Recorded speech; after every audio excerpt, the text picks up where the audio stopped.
ತುಂಬ ಅಂಗಡಿಗಳಿದಾವೆ ಒಳಗಡೆ. ಇಲ್ಲಿ ರಾಜ್ಕುಮಾರ್ ಸ್ಟ್ಯಾಚು ಇಟ್ಟಿದ್ದಾರೆ, ಪುನೀತ್ ಅಪ್ಪುದು ಒಂದು ಫೋಟೋ ಇಟ್ಟಿದ್ದಾರೆ ಅಷ್ಟೇ.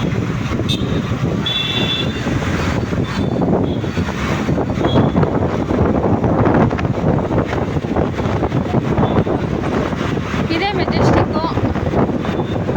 ಅಂಗಡಿ ಎಲ್ಲ ಬಿಟ್ಟಾಯಿತು. ನೆಕ್ಸ್ಟ್ ಈಗ ನಾವು ಹೋಗ್ತಾ ಇರೋದು ಮೆಜೆಸ್ಟಿಕ್ ಮಲ್ಲೇಶ್ವರಂ ರೋಡ್. ಹಿಂಗೆ ಹೋದರೆ ಬಸ್ಸು, ಹಿಂಗೆ ಹೋದರೆ ಬಸ್ ಸ್ಟಾಪು. ಮೆಜೆಸ್ಟಿಕ್ಕು ಮುಗೀತಾ ಇದೆ. ಜಸ್ಟ್ ಆಯಿತು, ಮುಗೋಯ್ತು. ಈಗ ಒಳಗಡೆ ಹೋದರೆ ಬಸ್ ಸ್ಟಾಪು.